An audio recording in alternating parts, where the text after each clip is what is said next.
This is an Ion Annapolis bonus podcast. Well, here we are up at Rise Up Coffee again. If you hear any background noise, that's a cappuccino machine or a frappuccino machine making all sorts of noise. But we're here with Phil Kaplan, who is a panel member of a very interesting program that is going to be coming up at the Eastport United Methodist Church on February 23rd. It's a Sunday. I got to say, when I got the email about this event, it really just sort of triggered my mind. I said, okay, well, we need to talk about this because this is something that we need to talk about and something that we don't talk about. And here we are. But thanks for coming on up here to Somerville Road, Phil. I appreciate it. I understand you are a reform lawyer who is really sort of taking on the advocacy, the life of advocacy to address mental health. I'm very happy to be here. Always happy to talk about these issues. They're very important to me. Reform lawyer could certainly be one way of putting it. I know a couple, and that's why I figure I'm sure we all do. Yeah. So I was a lawyer with 7.5 years in the child welfare field. A very difficult area of law. My job was to represent parents in custody proceedings initiated by the Department of Social Services as a result of suspected abuse, neglect, or other child welfare issues. Right. And I'll always be conflicted about my work there. I can't say that I was happy at my old job, but I also know I did some very important work. I'm proud of people that I helped. And I think, if anything, it taught me how to be an advocate for people who may have had no other voice to advocate for them in the system. So that was my professional background. In my mid-30s, I suffered a career-ending depression, one that took me away from not only that job and away from the legal profession, but out of the workforce entirely. As a result of the way that my mental health issues have affected me, I've been out of the workforce for over 10 years now. Okay. I ultimately pursued a case for long-term disability payments for SSDI. And after a 2.5-year-long process, I got approved for SSDI. So it's been a very interesting journey as far as my own experiences, background with depression, with mental health, and into the world of mental health advocacy. Okay, well, the event that we're talking about is called Burdens Men Carry. And this, as I said, is going to be on February 23rd from 4 to 6 p.m. at the Eastport United Methodist Church. And for those that aren't sure, because there's a whole bunch of churches right there in that thing, it's right on that crazy corner where the old PNC Bank used to be, where Bay Ridge intersects with Chesapeake. Best described as right across the street from the Eastport Plaza, where Eastport Kitchen and Adam's Ribs and other places are. So, yeah, it's right there. I'll tell you, I am somewhat coming blind into this, and we want to find out what it's all about and why we should do it. And essentially is a panel dealing with mental health for men, which is something that is typically shoved on the backside, I think. I think men tend to be conditioned to, puff out their chests and then thump them, and I've got it all. We may be falling apart on the inside, but that's, we've got to be the big macho man, and we've got everything. Am I on the right track as to what this is? You are 100% on the right track, and you're touching on all the reasons that this event is so important. That mental health in general, I think, is thankfully being talked about more and more. I think since the pandemic, I think that people have been more aware of just the emotional and psychological problems that often light deals us. But I think, for men in particular, there is still an incredible stigma against men opening up and being honest. And don't be weak. Exactly. The idea that You're a wuss. exactly. Come on, head up, dude. The idea that real men don't sit around whining. Real men go out and get results. So, and here we are, where the suicide rate for men is significantly higher than for women. And it's very clear that men certainly don't have less mental health, new related emotional problems than women, but we're told We're not supposed to talk about it. We're not supposed to open up. We're not supposed to be clear about what we're going through. So I want this event, and I think the other, just to speak for the other panelists involved as well, you want this to be a community event that raises awareness specifically about male mental health, the stigma of men opening up and being clear about what we're experiencing, and to really do it in a way that's compassionate and eye-opener. Well, you touched on it a little bit, and you said that we're talking about mental health in general a lot more today than we were before, okay? I mean, that's just crazy Aunt Karen, let's just put her away. And that's how we dealt with it 30, 40, 50 years ago. And now it's not. Now we've got Anne Arundel Medical Center has built a new facility that has it. We're very short of beds to be able to treat this. I know that their Dennis and Diamonds is coming up in April, I think, which is a big fundraiser, and it's going to go to children's mental health this year to benefit it. And we often hear about the women's burdens and the children's burdens. And you mentioned that with the COVID pandemic, and the kids and how they're dealing with the isolation for the stay-at-homes, and they're learning in schools and everything else. And women we've heard about, for a long time. And I realize it's a medical, the mental health is a medical condition just as much as a broken arm. But we've heard about postpartum, and we've heard about all sorts of different conditions that women have gone through. And again, it's like we're supposed to hold it together. It's difficult. I'm glad that I know you talk about you mentioned suicide, and I remember I was talking with the National Society for Suicide Prevention. I made the faux pas of saying, oh well, people committing suicide, as in, she stopped me dead in my tracks. She says, people don't commit suicide. They die from suicide. It was a very subtle distinction. But she says, you don't say somebody committed cancer, somebody committed a car crash.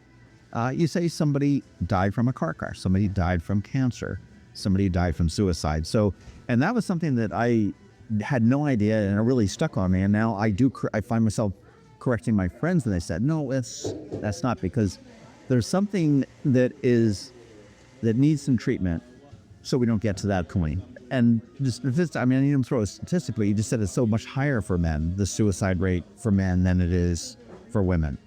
What is causing it? Is it this extra stress in our lives? That is such a complicated question. It's a great question, and I wish it were an easy answer. A part of this panel discussion is to explore these types of issues about some might say, and I think the website says this, the social and cultural issues that may contribute to or harm male mental health. It's a very complicated question because I think it's different for different men. I know in my own life, just speaking personally, I felt an incredible pressure growing up and becoming a man to be outwardly successful, to be a successful professional. I was told, I think by society, if not by parents, teachers, authority figures, pop culture, that your real man is someone who is professionally successful, makes money, is high achieving, and if you aren't that, then you're a loser, and no woman is going to want you, and people are going to make fun of you, and you're not really less than a man. So I felt this incredible drive to jump through all the hoops to become a lawyer and to establish myself professionally, thinking that would make me happy. That would lead to, quote, Ms. Looks Light. And when it didn't, when I achieved all these things, and I still wasn't happy, and I was struggling in various ways with job stress, with general unhappiness, with problems in my personal relationship life, I felt almost this sense of betrayal. Wait a second, I did all the right things that society told me to do, and yet I'm not happy. And that was an incredible sense of disillusionment and a letdown that I think contributed to my own depression in my mid-30s that resulted in me leaving the legal field and dealing with a lot of very painful experiences. Now, for other men, I think that maybe there are other experiences too. I think also, I have to mention this. I think the dating culture for single men trying to date in the 21st century is totally crazy. I think that men get all these very mixed messages about how they're supposed to approach and make the first move. And then on the other hand, we get messages about how, but don't do it this way, don't do it that way, don't do it the other way. No, I see exactly what you mean. That it's just, you're just going through life, and as a young man with what are we doing? I mean, because, oh no, let me pick that tab up. Could be just out of a place of not caring at this point, but I mean, that could be just a being nice, yet could be perceived as being, okay, so I don't need to be owned by you. Wow, okay. I mean, how, and I don't want to use the word problem, but how bad is, I'm going to use it anyway, how bad is the problem of the mental health issues for men? Is this a huge? Well, I know how big of a problem it is for people in general, especially in the United States. I'm pretty sure, don't quote me on this, but I'm pretty sure the NAME, the statistic from NAME, from the National Alliance on Mental Illness, right, the one that they use is that 1 in 5 Americans will experience some type of mental health challenge, mental illness, psychiatric disorder in any given year. I'm pretty sure that's the statistic. So if you consider that, even if you assume that men and women are dealing with an equal set of mental health challenges, if you factor in all the messages that tell men, no, you're supposed to hide it, you're supposed to not get help, you're supposed to tough it out, and not talk about it, problem is very bad. And I think that part of what we need to do is to normalize men specifically opening up, feeling safe in articulating, Discussing their what they're doing. And that falls into the medical aspect of this, with the mental as well. I know there's, a lot of men just will ignore a physical ailment that they have, and I'll just muscle through it. And there was a very interesting talk I saw. It was sort of like a TED Talk light. It was mostly about African American men who, their safe space, if you will, was in the barbershop. And that they would talk about I've been having this pain in my back, or I've had, this thing and something like that in the barbershop, with the barbers and with the people that run the barbershop, because that was their domain, as opposed to just, I need to tell my wife, or I need to tell my girlfriend, or I need to, go see a doctor and say yes. And what they were looking to do is to put professionals in barbershops to be able to say, well, hey, it sounds like you may want to get checked out because, in the worst case, it could possibly be something cancerous. Just different things like that. It's just a different mindset to realize that there's not much difference between you and me, and you and that woman standing in line to get a cup of coffee, to the woman sitting next to me here at a table. We all have the same issues to deal with. Yet we're unfairly, as a gender, sort of burdened by having to stifle them. 100%, yes. Who is Burton's Men Carry this event tour? I mean, obviously, men. That's the low-hanging fruit. But I mean, is this something that women should attend to, in families? And again, I look at different families, and what my daughter is saying in her role as work, that mental health plays a very big role in, horrible to say, but ripping apart families. So I mean, is this an event for a family to attend? I mean, or this isn't an event for anyone to attend. Or the website, under the frequently asked questions, makes it clear that both men and women are welcome to attend, and that this event is for anyone who has any kind of interest in the topic of male mental health, which is both men and women. And that, whether you're a man who's struggling with mental illness, whether you're a man who might think that he is struggling or beginning to struggle whether you're a man or woman with a family member or loved one who is struggling with some type of psychiatric illness, which at this point is pretty much anyone. Sure. I think that this event is a chance for the three of us, the three panelists, to bring our perspectives, to address audience questions that the attendees may have for us, to give our thoughts from our personal backgrounds and experiences, just to really kind of open up the discussion. We hope that this event is the start of a conversation. It won't finish the conversation. It won't address every issue, but hopefully it'll be the start of the conversation on this topic. And that's a critical point too that you make, this starting a conversation, because I mean, I'll go back to my discussion with the National Association for Suicide Prevention. The best thing that you can do is just to go to someone and say, "Hey, how are you doing?" Not, "Are you okay?" Yeah. "Hey, how you doing?" And that just could be, I mean, they may bundle it in and "I'm fine, get away," but they also may turn around and that may be, there's the olive branch that's being extended out. "I'm really struggling. I don't know how to, deal with this relationship issue. I don't know how to deal with this work issue. I don't know how to deal with, whatever I'm constantly sad. Whatever it may be." And I think that's really important to, as a race, as a society, we need to, and when I say race, I mean a human race, we need to look out for one another. And we need to be able to say, "Hey, you doing okay? Can I help?" And, certainly I am not going to be able to help you or anybody else with their mental health, but you know what? I can be a shoulder to cry on. I can be a person that may be able to find, a medical or somebody or a counselor to be able to talk with somebody. Now, the panel, okay, we know that you're on the panel. It's a 3-person panel. Who are your other co-panelists? Well, Ryan Williams, who, like me, has a background in mental health advocacy.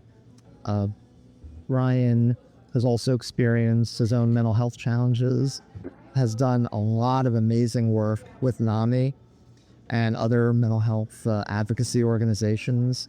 He, like me, has done a lot of public speaking, has won awards for it.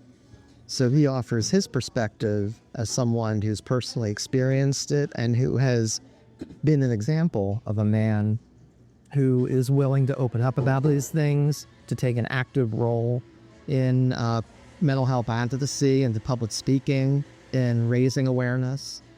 And then the other panelist, Vance David, is a very experienced therapist who started his own career, I think, because of some of his experiences. I don't want to speak for him, but the information on the website about him, or I think the information that he has provided, is that part of his own personal experiences kicked off his own interest in becoming a therapist.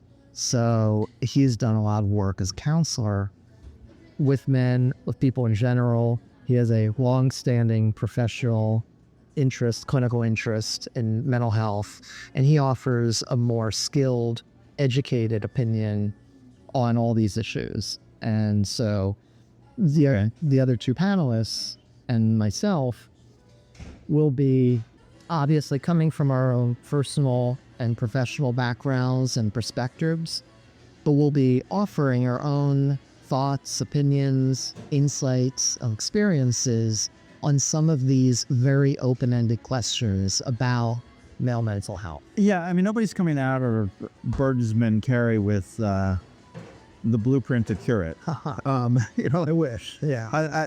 You guys are going to be on the beach in Tahiti or something. How did the three of you come together? I started... And how did this whole program come together? Very good question. So I'm a member of Eastport United Methodist Church, and I wanted to, with my own personal interest in male mental health and in mental health advocacy in general, I wanted to put together some type of event that focuses specifically on men, on male mental health, on that angle of it. In talking with the pastor of Eastport United Methodist Church, Chris Broadwell, talking with another member who will serve as the moderator, and just in consultation with other people who, were very supportive of this idea, I got permission from the church to have this event, and I began reaching out to people who may be interested in being panel speakers. And because of my background with NAMI, I was able to find Ryan, who's very accomplished NAMI volunteer and a mental health advocate. And in putting the feelers out in the therapeutic community of therapists who might be interested in talking on the panel, I found my way to Lance, who I, met with and very, very quickly determined where he would be great for the panel. You have suffered from mental health issues in the past, as have the other panelists as well. What are the upsides?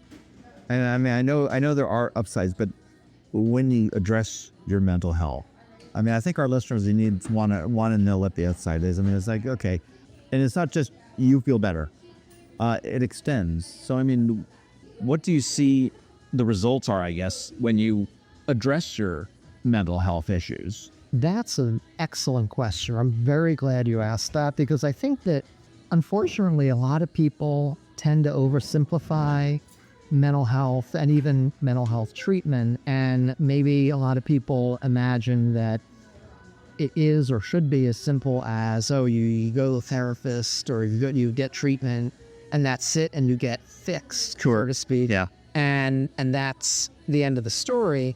And of course, it's never that simple. And I think to kind of read into your question a little bit, I think in a way, when you talk about the upsides, I almost read that as, are there upsides, are there positives, I dare say, to even having the experience of mental health challenges and addressing them? Is there something that adds to one's experience as a human being in the world in a positive way, even though it can be very painful to deal with and very scary? And my personal experience is absolutely yes. I know that once I began to really begin to get involved with mental health advocacy and public speaking and telling my story and being involved in actively fighting stigma and the opening up about these things, there are dimensions of my life that grew positive way. I developed a strength that I never knew I had.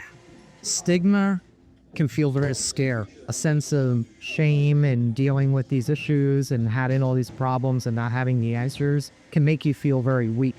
And when you say to yourself, you know what, I'm not going to be held back by that. I'm going to address it in the best way that I can, and that's going to have to be enough. That gave me a sense of strength that I don't even think that I would have had I never had to deal with these issues.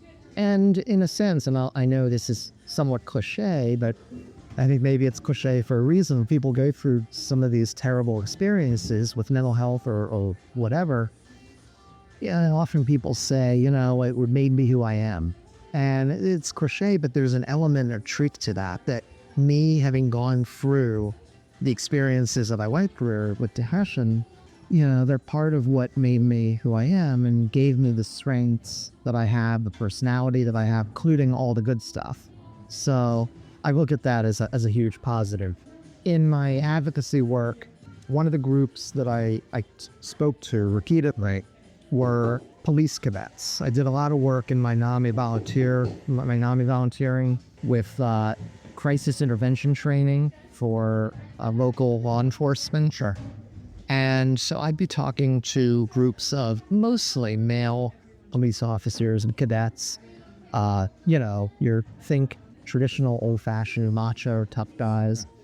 And I was very aware that these are people that not only have to sometimes intervene with other people's mental health crises, people who might be psychotic or suicidal, and people who need emergency transport to a psychiatric hospital. And so the police officers are being trained to try to respond to that in the best, most appropriate, most compassionate way. But I was also very much aware when I would share my own story and I talked to them that police officers themselves as a group are often very much dealing with their own mental health challenges. You have a suicide rate. I didn't know this until I started doing my volunteer work with them, but apparently police officers are 3 times more likely to kill themselves, to die of suicide, than to be killed in the line of duty.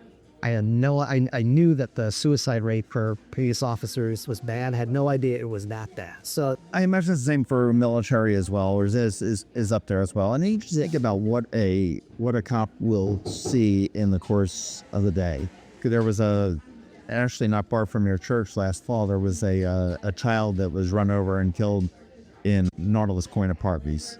It was not a very good scene, and I know the officer that responded and what she needed to do to deal with it. And one incident, she was questioning her entire career.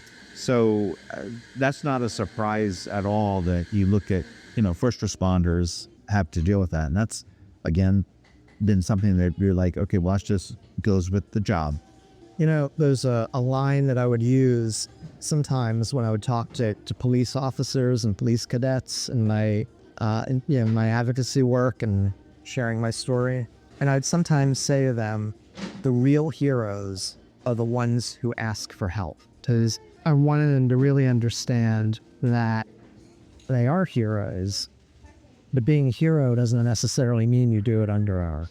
And especially when things are affecting you, because they would affect anyone, that sometimes being a hero means if you ask for help. I wanted them to understand that. And sometimes I'd have officers come up to me afterwards and privately tell me, I have been dealing with depression, or I've struggled with something, or I have a friend who struggles with something. We don't talk about it, but thank you for... Yeah.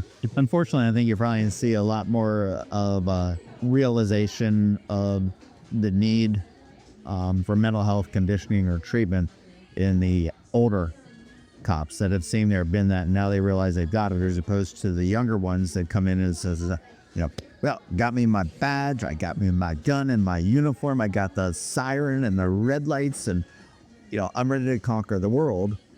But face it, none of us are ready to conquer the world. None of us can conquer the world, and we need to do it.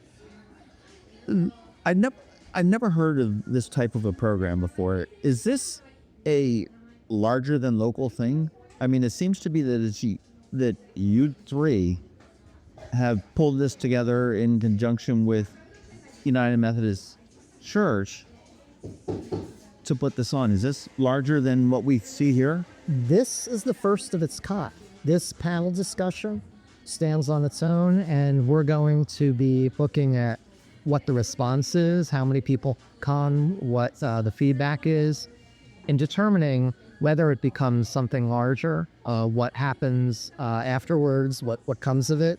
Because as of now, this is the first of its kind. This is the first time that we're putting on this type of panel discussion.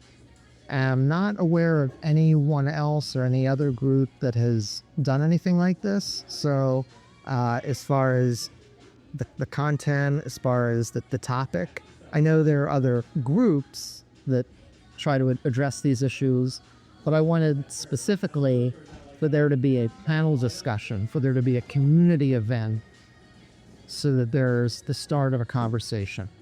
So you're going to have the Q&As and... Yes.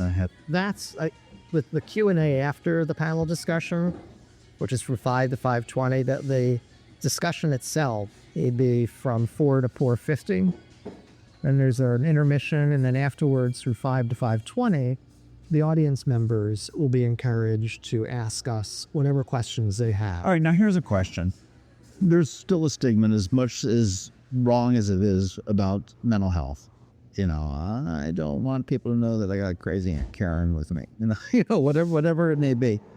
And how are you going to address when somebody is sitting there going, "Oh, I really want to ask this question, but I don't want to ask this question." I mean, I've got to think that's got to be going through some people, whether they are having issues, whether they have a loved one or a neighbor that has issues. Is there going to be a way to maybe somehow anonymously ask these questions? Yes, there are two ways that audience members will be able to ask questions. The first is, ask it in front of everyone and have us answer it directly. But the second way will be, we'll inform audience members, attendees, that if they want, they can also write down, we'll have index cards and pens provided, and we're going to have a question bowl.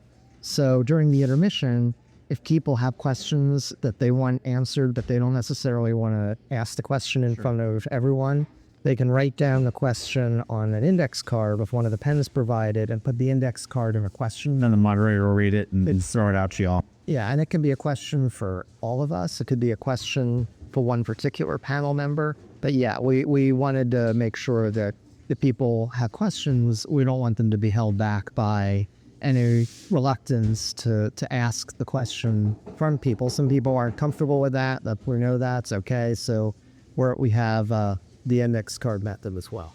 This is an event that I would say that everybody should attend. I think that if you suffer from mental illness, if you know somebody, that's fine. Certainly you should. But I do think that it's something that we need to be aware of. You may not have any kind of mental illness in your little ecosystem, but you need to be aware of it. You need to be able to recognize it. If, gosh forbid, if you get into some sort of a situation and you say, okay, well, this guy's obviously having some sort of an issue. I need to remove myself, see what I can do to help. But, so this is a great panel, a great event for pretty much anybody. The website is burdensmencarry.com. Yes. 4 to 6 p.m., Sunday, February 23rd at the Eastport United Methodist Church. And we haven't mentioned it yet, but the cost to attend is, $12,000 a person, right? Well, that minus $12,000 because it is. And there's a code for a $12,000 discount, right? Yes. The event is totally free. We encourage people to register on Eventbrite because even though it's free, obviously the seats are limited given the space. So on the website, Burdens Men Carry, right on the front page, there'll be an Eventbrite link. And for those who want to register, who want to show up as an attendee, all you need to do is click on the Eventbrite link and go through Eventbrite to secure your seat with no cost. It's totally free. And we encourage people to do that before February 10th. Okay.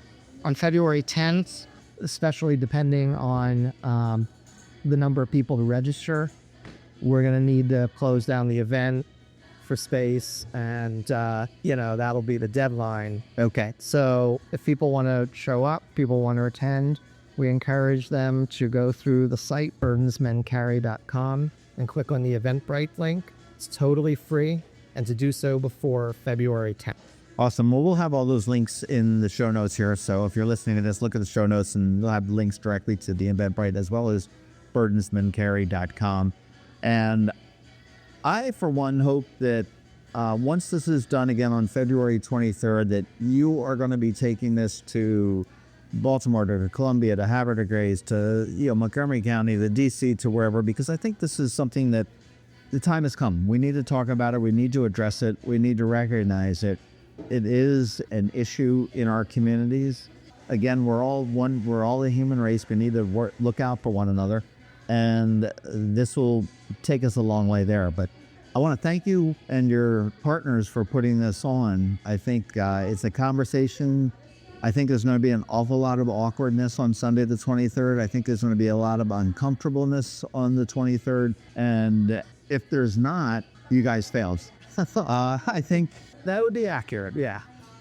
This has to be something that we turn around and address, to talk and to be aware of. But I agree with everything you've just said, and we do hope that as a result of this event, there'll be a greater conversation and that we have other events in the future, other panel discussions, events beyond this. So we do absolutely agree that the time has come to really address these issues. And I guess my final word on this is, I guess, to other men who might be struggling, who might be dealing with whatever stigma that is still very much at play as far as these issues, is that you have a right to be heard. It's not a question of whether you can always be strong or whether, you should always hold it together. No, as a human being, you have a right to be heard. If you're suffering, you have a right to articulating. And I just want to emphasize that. With that, thank you so much for giving me an opportunity to be heard about this event coming up and for doing this podcast. I really appreciate it. Phil Kaplan, I want to thank you so much for your time today. And I will see you certainly on Sunday the 23rd. And I encourage everybody that's listening, get to that Eventbrite link, save your spot there. Again, no cost whatsoever. burdensmentarry.com. This has been a bonus podcast from Ion Annapolis. Please visit us at ionannapolis.net.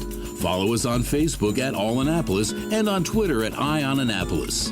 And if you haven't subscribed to the Daily News Brief podcast, go for it. And all of your local news will be delivered to your phone, tablet, or smart device by 6 a.m. every Monday through Friday.